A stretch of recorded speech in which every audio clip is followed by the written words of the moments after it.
దేవుని ఘనమైన నామమునకు మహిమ కలుగును గాక.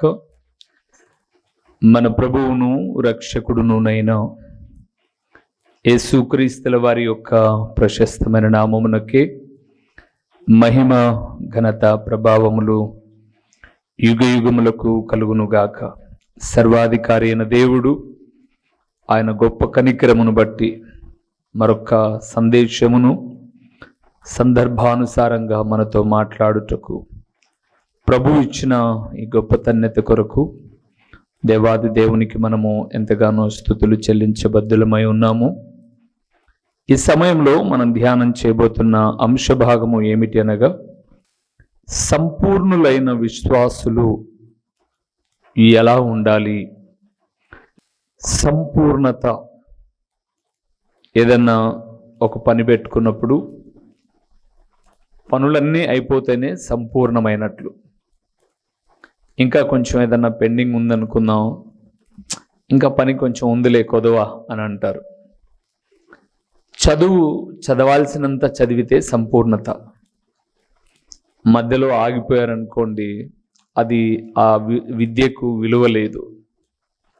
సంపూర్ణత అనేది పూర్తి కావడం. విశ్వాస జీవితంలో ఒక వ్యక్తి ఇతను సంపూర్ణుడు లేదా ఈమె సంపూర్ణురాలు అంటే నిజంగా పరిపూర్ణమైన ప్రార్థనా పరులు అని చెప్పుకోవాలి అని అంటే, కొన్ని విషయాలు మనం ధ్యానం చేస్తే సంపూర్ణ విశ్వాసికి ఉండాల్సిన లక్షణాలు, సంపూర్ణంగా ఉండాల్సినవేంటో కొన్ని మనం చూద్దాం. రండి వాక్య భాగంలోనికి వెళ్దాం. హెబ్రీలకు రాసిన పత్రిక 6వ అధ్యాయము. నేను చదివించే చోట సంపూర్ణత అనే మాటతో వాక్యము నిలిచి ఉంటుంది.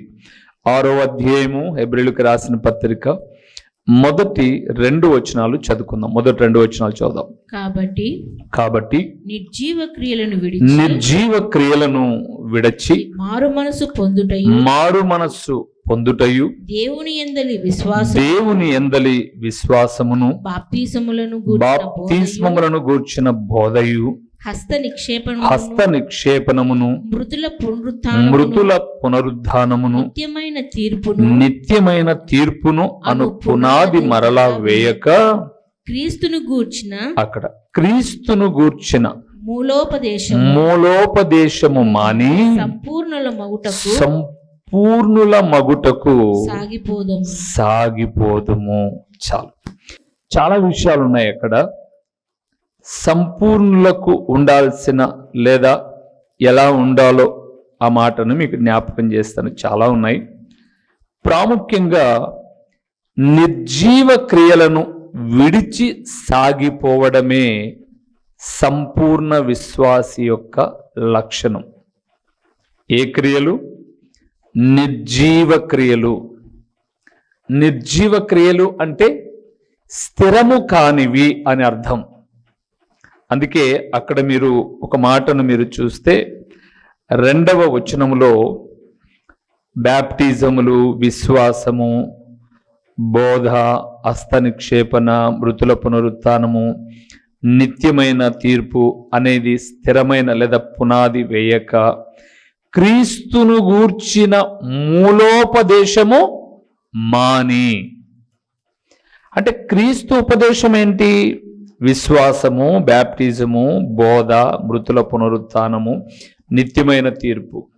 దీని మాని అంటే బ్యాప్టిజం తీసుకున్నా లేదా మంచి బోధలో కొనసాగుతున్నా, చేయి పెట్టి తల మీద హస్త నిక్షేపణ అంటారు దాన్ని, ప్రార్థన చేసిన, మృతుల పునరుత్థానమును గురించి, నిత్యమైన తీర్పును గురించి బోధించిన, అవన్నీ మానేసి అక్కడదే క్రీస్తును గూర్చిన మూలోపదేశము మాని.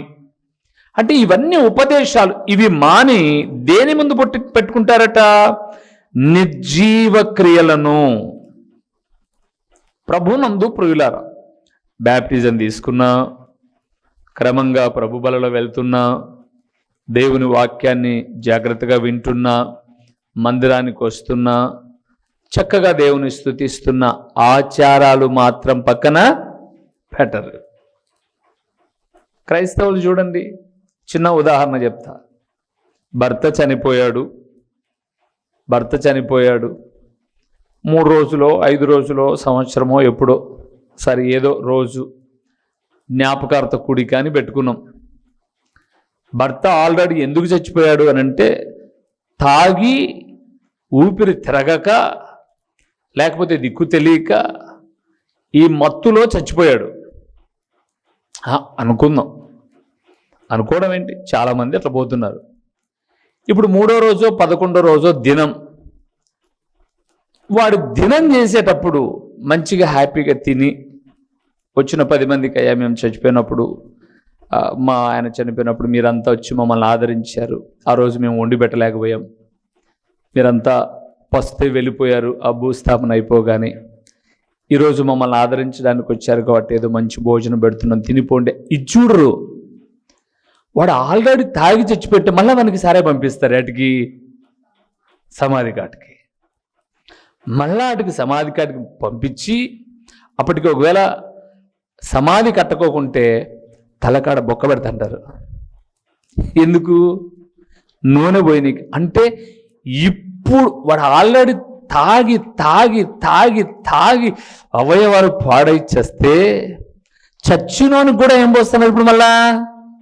అప్పుడేమంటారు, మానయ్యా మానయ్య కుటుంబం నాశనం అయిపోతుంది మానయ్య అని అంటారు. ఇప్పుడు చచ్చినోనికి ఇంకా వాడు మానే ఉండాడు కదా, ఇంకా వీనికి ఇప్పుడు మళ్ళా నేర్పిస్తాను ఎవరు? ఆ దయ్యంగానికి కూడా ఇంట్లో వాళ్ళు. ఏమ్మా ఇదేమన్నా కొంచెమన్నా ఉందా అంటే ప్రార్థన మీరు చేసుకోండి ప్రార్థన. లోకమంతా ఆచారాల గుప్పెట్లో. నాకు తెలిసిన ఒక ఆయన ఉండే, మంచి ఉద్యోగస్తుడు, ప్రతి సంవత్సరం వాళ్ళ ఆయన జ్ఞాపకం చేసుకుంటాడు. ఆయన ఈ ఊర్లోనే ఉద్యోగం చేస్తూ ఉండే ప్రతి సంవత్సరం వారం ముందు చెప్తాడు, నువ్వు ఆ రోజు ఎక్కడ పోదు మా ఇంటికి వచ్చి ప్రార్థన చేయాలా అని. సరే వస్తానని చెప్పేవాడిని. ప్రార్థనకు పోగానే మా నాయన నన్ను భుజాల మీద ఎత్తుకొని ఎంతగా మోసినాడు, నాకు ఉద్యోగం వచ్చిందాకంటే మంచిది లే అన్న, ప్రార్థన చేసుకుందాం, ఎంత వాక్యం చెప్తానో ప్రార్థన చేసుకుందాం కూర్చుందామా అంటాను. కొంచెం ఏమన్నా ఈ తిను అని పెడతాడు, తింటాను, ఇంకా ప్రార్థన చేసుకుందామంట. నేను ప్రార్థన చేసుకుందాం అనేసరికి పళ్ళెంలో ఒక ప్లేట్లో మంచి వైట్ షర్టు తెల్ల పంచ ఒక టర్కీ టవాల్ తెచ్చి పెడతాడు. స్టార్టింగ్లో నేనేమనుకున్నానంటే వాళ్ళ నాయన జ్ఞాపకార్థంగా నాకు పెడతానడేమో అనుకున్నా. సరే ప్రార్థన చేయి పాస్టర్ అన్నాడు. ప్రార్థన చేస్తాను, నేను తీసుకొని రూమ్లోకి పోయినాడు. మీరు పాట పాడండి అన్నాడు, రూమ్లోకి పోయినాడు. మేం పాట పాడేసరికి తెల్ల కట్టుకొని వచ్చి నిలబడుకున్నాడు రూమ్లో. ఇంకా నాకు 12 ఏళ్ళు పోయింది ఆ ప్రార్థనకు. ఒక టవాల కాకపోతే ఖర్చు పన్న ముఖం తుడుచుకొని ఇద్దు, వాళ్ళ నాయన పేరు చెప్పడం, గిన్నెలో పెట్టడం, పాట అయిపోయాలకే లోపల పోయి కట్టుకొని రావడం. మా నాయనకు భలే ఇష్టమని. మీ నాయనకి ఇష్టమైతే ఇంకొకటికి ఎవరికైనా పేదోడికి ఇంకొక ముసలోడికి నువ్వే కట్టుకుంటావు పీసిన బతుకు. పైపెచ్చు దానికి మళ్ళీ వాడుకునేది ఏంటంటే ఆచారం అన్నా, తండ్రిది కొడుకు కట్టుకుంటే మేలన్నా ఎవడు చెప్పాడు? మరి ప్రార్థన ఎందుకని అడిగాను ఒకరోజు ఉండబట్టలేక. ప్రార్థన ఎందుకు ప్రతిసారి తెచ్చాడు పెడతా ఉంటే కోపడగాకు, నీ ప్రార్థన మా ఇంటికి మంచిదని మళ్ళీ ఇదొక సెంటిమెంటు దయమన్నట్టు. తిట్టిన అన్నేలేన్నా అంటారులే, అట్లా నీ ప్రార్థన మంచిదని. అంటే ప్రార్థన మంచిదే, ఆచారాలు ఆచారాలే. అందుకేనండి క్రైస్తవులు వృద్ధి చెందకపోవడానికి కారణం. శాపానికి కారణం ఏంటో తెలుసా? బైబిల్ చెప్తుంది, ఉంటే వెచ్చగానైనా ఉండు లేదా చల్లగానైనా ఉండు, నులివెచ్చని స్థితి దేవుడికి నచ్చదు. కానీ మన వాళ్ళు చేసేదంటే నిర్జీవ క్రియలకు ఇచ్చే ప్రాధాన్యత కొరకు క్రీస్తు మూలోపదేశాలను అన్నిటిని ఏం చేస్తారు? మానేస్తారు. ఎక్కడో సమాధి కాటికి తీసుకుపోయి తునకల కూర ఇష్టమని, అంగైనట్టు కట్టెలన్నీ ఇష్టమని ఆడబెట్టి చీమలు తినకపోతే ఎంతమంది పూలంగిలి కాడ పిచ్చోళ్ళు లేరు. వాళ్ళకు పోయి విస్తారులు అన్నం పెట్టి తిను అంటే ఇది దినందా తద్దినందా ఇన్ని అడుగుతాడు. అన్నం దొరికింది చాలని తింటాడు. దుమ్ములో బట్టి చీమలకైనా పెడతారు కానీ ఆకలిగా ఉన్నవానికి పెట్టరు. ఏమంటే ఆచారం. ఆచారం. ఇంకా ఇప్పుడు మనం టౌన్లో ఉన్నాం కాబట్టి సరిపోయింది, కానీ చిన్నప్పుడు నాకు బాగా గుర్తు, మా అమ్మ మా నాన్నకు కూడా ప్రార్థన వచ్చు. పొలం కాడ మా అన్నోళ్ళు నీళ్ళు గట్టనికి పోయినారనుకోండి, ఇప్పుడు వాళ్ళకి మాంసం మేము క్యారీ తీసుకుపోవాలంటే 2 బొగ్గులు పెట్టేవాళ్ళు. ఏం ముఖం కడుక్కోలే, 11-12 అయింది, ఇంకా ముఖం కడగలేదా అంటే, ముఖం కాదు సన్నోడా, దయ్యాలు ఎంట పడుకోకుండా బొగ్గంట. నేను అనుకున్నాను, అంత దయ్యం బొగ్గుకు భయపడుతుందా? దుర్మార్గం కాకపోతే. ఇంకొకటి చెప్పే సలహా ఏంటంటే, దయ్యం వస్తే చుట్టూ పోసుకొని నిలబడుకోవాలంట మధ్యలో. ఆచారాలు లేవా? మీరు వినలేదా? నేనేమన్నా తప్పుగా మాట్లాడుతున్నానా? ఏం చుట్టూ పూసుకుంటే కొట్టుకుపోతుంది అది దయ్యము అంటే. రోత దానికి నచ్చదు, నువ్వు రోతోడివి రాని, దానికి రోత నచ్చదు, నువ్వు రోతోడి కాబట్టి రోతలో 2 పోతుందేమో అది. ఏంటి ఇవన్నీ? బ్యాప్టిజం ఎంతన్నా పొందు, స్కూటర్ కొంటే నిమ్మకాయలు కట్టాల్సిందే, లేదా హ్యాండిల్ కాడ అదేదో గుడ్డ కట్టాల్సిందే. ఎక్కడికి అయిపోయిందండి? దాదాపు 100 బండ్లకు ఫోన్ చేసిండ, నాకెవడు పూలండేడు, ఆ బండికి వేసిపోతారు. ఎందుకన్నా బండికి పూలండా? చచ్చినోడి కాడ పూలండేస్తేవి, సన్మానం చేసేటప్పుడు పూలండేస్తేవి, బండికి పూలండేస్తేవి, రేపొద్దున సేవకుడు ఫంక్షన్ అంటే పూలండేసి. ఏది గ్రేట్ దీంట్లో? మనిషి ఆచారాలకు చాలా ప్రాధాన్యత. దేవుని వాక్యం సెలవిస్తుంది, సంపూర్ణమైన విశ్వాసులు నిర్జీవ క్రియలను విడిచిపెడతారు. మరి ఏం చేస్తారు? 2వది, రోమీలకు రాసిన పత్రిక 12వ అధ్యాయము 2వ వచనాన్ని చూద్దాం. మీరు ఈ లోక మర్యాదను అనుసరింపక, మీరు ఈ లోక మర్యాదను అనుసరింపక ఉత్తమమును అనుకూలమును సంపూర్ణమునై ఉన్న దేవుని చిత్తమేదో పరీక్షించి తెలుసుకొనుటట్లు మీ మనస్సు మారి నూతన మగుట వలన. 2వది ఏంటంటే, అక్కడ మీరు చూసారా, ఈ లోక మర్యాదను అనుసరింపక ఉత్తమమును అనుకూలమును సంపూర్ణమునై ఉన్న దేవుని చిత్తాన్ని పరీక్షించి తెలుసుకోవాలి. సంపూర్ణ విశ్వాసులు ఏం చేస్తారంటే, దేవుని చిత్తమా కాదా తెలుసుకుంటారు. ఏదైనా చేసేటప్పుడు నిజంగా ఈ పని వల్ల దేవుడు మెచ్చుకుంటాడా లేదా ఆలోచిస్తారు, ఖచ్చితంగా ఆలోచిస్తారు. దేవుని చిత్తం కాదు అని అంటే దానికి దూరంగా ఉంటారు. అందుకే అక్కడ చెప్పాడు, దేవుని చిత్తానికి భిన్నమైనది ఏంటో కూడా చెప్పాడు అక్కడ. ఏంటట? ఈ లోక మర్యాద. ఈ లోక మర్యాద దేవుని చిత్తం కాదు. ఈ లోకంలో ఉన్న వాళ్ళు లోకానికి ఇచ్చే ప్రాధాన్యత దేవుని ఉద్దేశం కాదు. దేవుని ఉద్దేశం ఏంటో గుర్తెరగడమే, దేవుని చిత్తం ఏదో గుర్తెరగడమే దేవుని చిత్తం. సరే, ఇప్పుడు ఇంతకు దేవుని చిత్తం అంటే ఏంటి? దేవుని చిత్తం ఒక మాట చూద్దామా? తెస్సలోనికి రాసిన మొదటి పత్రిక ఒకసారి రండి, 4వ అధ్యాయానికి వద్దాం. 4వ అధ్యాయము 7వ వచనాన్ని చూద్దామా? పరిశుద్ధులగుటకే దేవుడు మనల్ని పిలిచెను గాని. ఓకే, 4-5 వచనాలు కలిసి ఉన్నాయి, ఒకసారి చూద్దామా? దేవుని చిత్తం ఏదో 3 నుంచి చూద్దాం. 3 నుంచి, మీరు పరిశుద్ధులగుటయే అనగా మీరు జారత్వమునకు దూరముగా ఉండుటయే దేవుని చిత్తం. అదొకటి. 2వది, మీలో ప్రతి వాడును దేవుని ఎరుగని అన్యజనుల వలె కామాభిలాష ఎందు కాక పరిశుద్ధత ఎందును ఘనత ఎందును తన ఘటమనగా ఈ మట్టి కుండ లాంటి దేహాన్ని ఎట్లు కాపాడుకొనవలెనో అది ఎరిగి ఉండుటయే దేవుని చిత్తం. అంతేనా? 18వ వచనం చదవండి, అదే అధ్యాయంలో 16-18 కలిసి ఉన్నాయి. ప్రతి విషయమునందు కృతజ్ఞతాస్తుతులు చెల్లించుడి, ఇలాగు చేయుట యేసు క్రీస్తునందు మీ విషయములో దేవుని చిత్తము. 5:18. దేవునందు ప్రియమైన వారులారా, దేవుని చిత్తం ఏంటి అంటే పరిశుద్ధంగా బ్రతకడం దేవుని చిత్తం. కొంతమంది, మేము ఒక రోజు అడిగాం, ఈ ఊర్లోనే ఒక ఆయన మందిరం కట్టేటప్పుడు, అంతకుముందు అప్పుడు 2-3 సార్లు వెళ్ళాము. అక్కడికి వెళ్తే బ్రదర్ మీరు ఏదో మందిరం కట్టాలని ప్రార్థన చేస్తున్నారంట. అవును కట్టాలనుకుంటున్నామన్నా, ప్రార్థన చేయండి అన్నాం. ప్రార్థన చేస్తాను, మీరు మందిరం కట్టేటప్పుడు ఒక్క మాట నాకు కూడా చెప్పండి అన్నాడు. నేను అనుకున్నాను దేవుడే మాట్లాడాడు ఈయనతో, బహుశా ఏదన్నా అర్పణ అర్పిస్తాడేమో అని. అన్న మందిర పని మొదలుపెట్టాము, మీరు మందిర పని మొదలుపెట్టిన తర్వాత ఒకసారి కనిపించమన్నారు. ఏంటన్నా అని చెప్పి నా వెనకమ్మడితో మళ్ళీ ఒక 4 సహోదరులు పిలుచుకొని పోయారు సాక్ష్యానికి.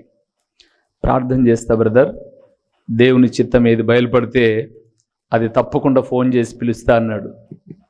ఇప్పుడు దాదాపు 3 సంవత్సరాల నుంచి కనపడతానే ఉండే ఆయప్పకు. ఆయప్ప ఫోను పని చేయలే. ఆయప్పకు దేవుని చిత్తం ఇంతవరకు బయలుపడి దొంగలదంతా. చాలామంది చెప్పే అబద్ధపూరితమైన మాట ఏంటో తెలుసా? బ్రదర్ రేపు మేము ఇల్లు ఓపెన్ పెట్టుకున్నాం రావాలంటే, దేవుని చిత్తం అయితే వస్తా బ్రదర్. ముందు నీకు మనసులో పోవాలని లేదు, దానికి వాడుకునే పదం ఏంటి? దేవుని చిత్తం. ఇయ్యాలనే మనసు లేదు వీనికి, వీడు వాడుకునే పదం ఏంటి? దేవుని చిత్తం. దేవుని చిత్తం ఏంటో తెలుసా? పరిశుద్ధంగా బ్రతకడం. రెండవది ఎక్కడ చెప్పాడు చూడండి, జారత్వమునకు దూరంగా ఉండడం, పరిశుద్ధతలో తన ఘటాన్ని కాపాడుకోవడం. మూడవది ఎక్కడ చూసాం, ప్రతి విషయమందు దేవునికి కృతజ్ఞతాస్తుతులు చెల్లించుట దేవుని చిత్తం. ఇంకా ఏంటంటే దేవుని చిత్తం అయితే ఇలాగూ అలాగూ చేయుదము అని చెప్పుకొనండి, రేపటి గురించి చింత లేకోకుండా అని యాకోబు భక్తుడు అంటాడు. కానీ మనసులో ఒకటి పెట్టుకొని పైకి దేవుని చిత్తం అయితే చూద్దాం ఇద్దాం అనే ఈ కళ్ళబొల్లి మాటలు దేవుడు పుట్టించినవి కాదు. దేవుని చిత్తము అనగా పరిశుద్ధంగా బ్రతకడం, జారత్వమునకు దూరంగా బ్రతకడం, అపవిత్రతకు దూరంగా బ్రతకడం. అక్కడ చాలా చెప్పాడు చూడండి, కామాభిలాషయందు మీ యొక్క శరీరాలను మీరు పాడు చేసుకొనుకోకుండా మీ ఘటము అనగా మీ కుండ ఈ జీవితాన్ని పరిశుద్ధంగా కాపాడుకోవడం ఆయన చిత్తం. ఆయన ఎన్నో మేలు చేస్తున్నాడు, ప్రతి విషయమునందు ఆయనకు కృతజ్ఞతాస్తుతులు చెల్లించుట, ఈలాగు చేయుట యేసుక్రీస్తునందు మీ విషయములో దేవుని చిత్తం. ఇంకా చాలా ఉన్నాయి దేవుని చిత్తాలు, అవన్నీ చెప్పుకుంటూ వెళ్తే ఇవి దేవుని చిత్తము. సో దేవుని చిత్తము అనగా ఈ లోక మర్యాదను అనుసరించుకోకుండా జీవించడం దేవుని చిత్తం. అది సంపూర్ణుల విశ్వాసుల జీవితం. మూడవది చూద్దామా? యాకోబు రాసిన పత్రిక 1వ అధ్యాయము, సంపూర్ణులైన విశ్వాసులు ఎలాగుంటారు. 1వ అధ్యాయము 25వ వచనం. అయితే స్వాతంత్రమునిచ్చు సంపూర్ణమైన నియమములో తేరిచూచి నిలకడగా ఉండు వాడెవడో వాడు విని మరచువాడు కాక క్రియను చేయువాడై ఉండి తన క్రియలో ధన్యుడగును. చాలు. ఏముందండి ఈ మాట? నేను మరలా ఒకసారి స్పష్టంగా పదాన్ని చెప్తాను చూడండి. స్వాతంత్రమునిచ్చు సంపూర్ణ నియమములో ఎలాగ చేయాలంట? తేరిచూచి నిలకడగా ఉండి, వాడు ఏదైతే విన్నాడో అది మరచిపోకుండా క్రియ చేయడానికి తన క్రియను కొనసాగించువాడు ఎవడు? అదృష్టవంతుడు. మన వాళ్ళు ప్రసంగాలు బాగా వింటారు కదండి, బాగా విని బాగా నవ్వి సంతోషపడి, తిట్టినప్పుడు ముఖం మాడిసి, బాగా అన్నప్పుడు హ్యాపీగా అయ్యి ఎంజాయ్గా వెళ్ళిపోయేసి వాక్యాన్ని పూర్తిగా మడిసి గూట్లో పెట్టి మళ్ళీ ఆదివారం మడిచిన దాన్ని ఓపెన్ చేస్తారు. విధి మరచువారు కాదు సంపూర్ణులు, విధి క్రియ చేయువారు. క్రియ అంటే పని. దేవుని వాక్యం ఇలాగా చెప్పింది, నేను చేయాలి. చేయడానికి నీకు కష్టమైనప్పుడు సాకులు వెతకూడదు. చేయడానికి కష్టమైనప్పుడు సాకులు వెతకూడదు.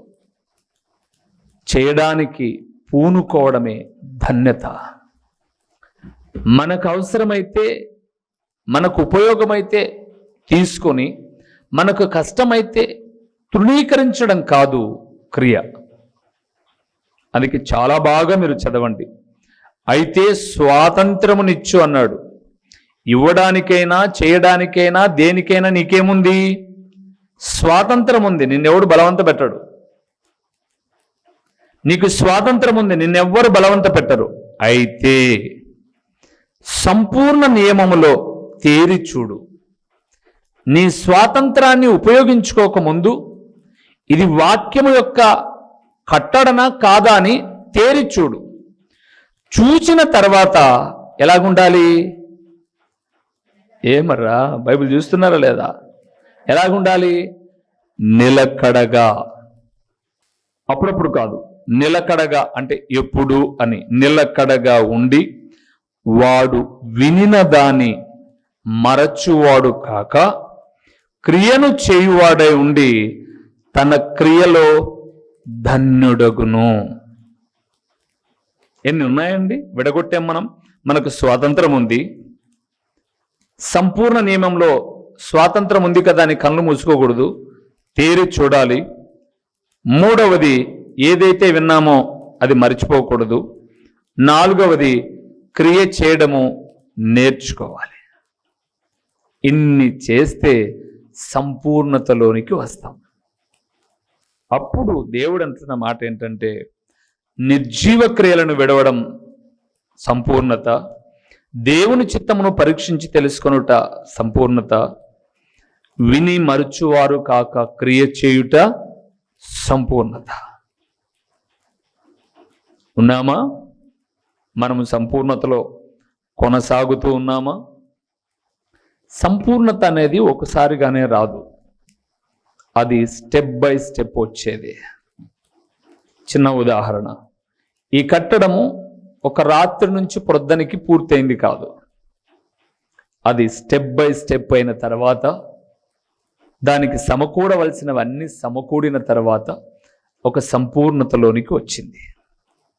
అలాగే విశ్వాసులమైన సేవకులమైన మేమైనా, మీరు, మనము ఒక క్రమాన్ని కలిగి ఉండి మనము సంపూర్ణతలోనికి వచ్చేంత వరకు ఎన్నో లోటుపాట్లు, ఆటుపోట్లు ఎదురైనప్పుడు అధిగమించి సంపూర్ణతలోనికి రావడమే నిజమైన విశ్వాసతత్వం.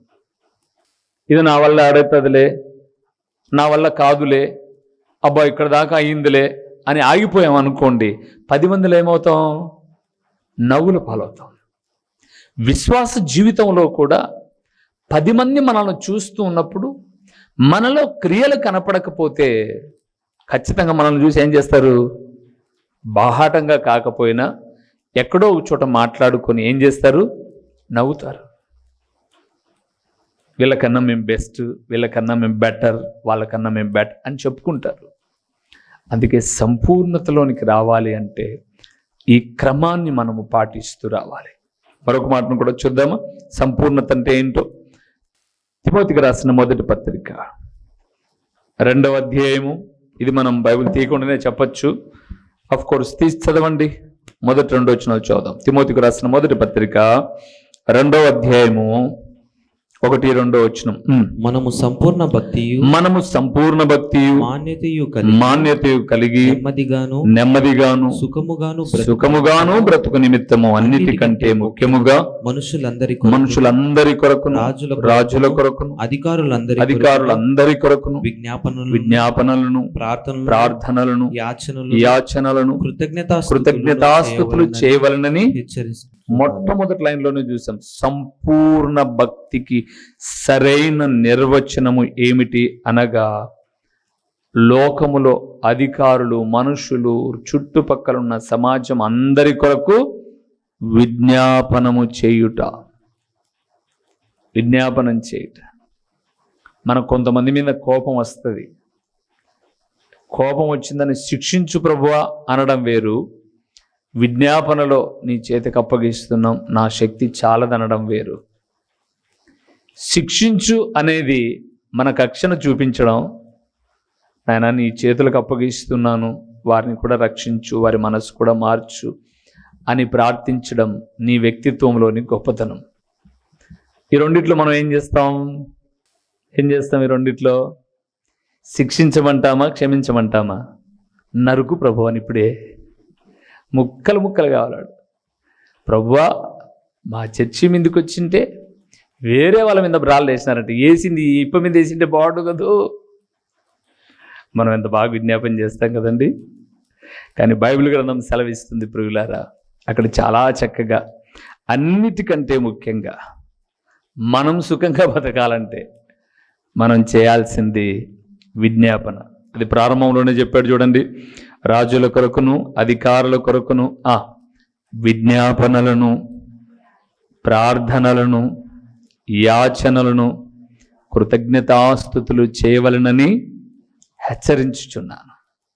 దేవునందు ప్రియులారా, సంపూర్ణ విశ్వాసులు దేవుని సన్నిధానములో నశించిపోయేటటువంటి రాజులు, అధికారులు, మంత్రులు, ప్రధానులు, మన ఇరుగు పొరుగు వారు, రక్త సంబంధికులు, వీరందరి కొరకు విజ్ఞాపన చేసేవారు. 4 చూసాం. మొదటిది, నిర్జీవ క్రియలను విడవాలి, దేవుని చిత్తమును పరీక్షించాలి, విని మరుచువారు కాకుండా ఉండాలి, అధికారుల కొరకు విజ్ఞాపన చేయాలి.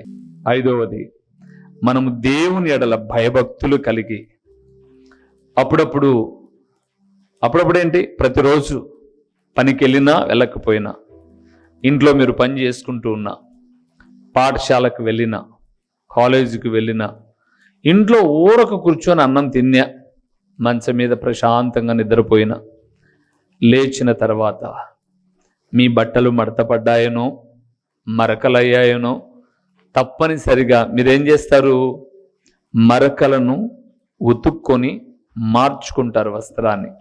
ఇక్కడ అన్నాడు, ఆత్మకు శరీరమునకు కలిగిన సమస్త కల్మషము నుండి దైవ భయము కలిగిన వారు పవిత్రంగా చేసుకోవాలి. మేము ప్రతిదినము మీ మాటలు వినేది, నేను జ్ఞానంతో చెప్తున్నానని నన్ను నేను పొగుడుకోవడానికి, ప్రతిరోజు విని మేము బాగా నేర్చుకుంటున్నామని బిడ్డలు పొగుడుకోవడానికి కాదు, కానీ సంపూర్ణతలోనికి రావడానికి. ఆ సంపూర్ణత మమ్మల్ని మీతో యుగయుగాలు ఉండేటట్లుగా చేస్తుంది. కాబట్టి ఓ నాయనా, ఈ వాక్యం విన్న మా ప్రియులను మీరు దర్శించండి.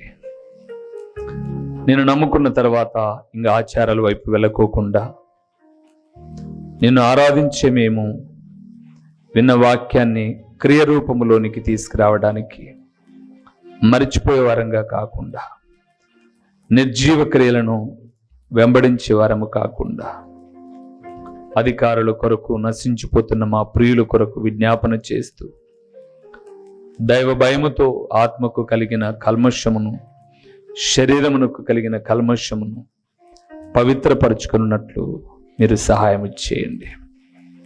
ఓ తండ్రి, ప్రకటించిన పరలోకపు సంగతులు వ్యర్థముగా పోకుండా సారవంతమైన నేలను పడిన విత్తనము వలె 30దంతలుగా, 60దంతలుగా, 100అంతలుగా ఫలింపచేసి మీ ఘననామానికి మహిమ, ఘనత, ప్రభావములు మీరు కలుగు చేసుకునమని ఎంతైనా నమ్మదగిన దేవుడు అయిన మీకు స్తుతులు చెల్లించుకుంటూ యేసు నామములో అడిగి పొంది ఉన్నాము తండ్రి, ఆమేన్. మా చిరునామా దైవజనుడు బ్రదర్ ఓ రూబేన్ గారు, క్రీస్తు ప్రార్థనా మందిరం, డోర్ నెంబర్ 1-10-386, నగరిగుట్ట, పులివెందుల, కడప జిల్లా. మీ ప్రార్థనా అవసరాల కొరకై సెల్ నంబర్ 9989067409.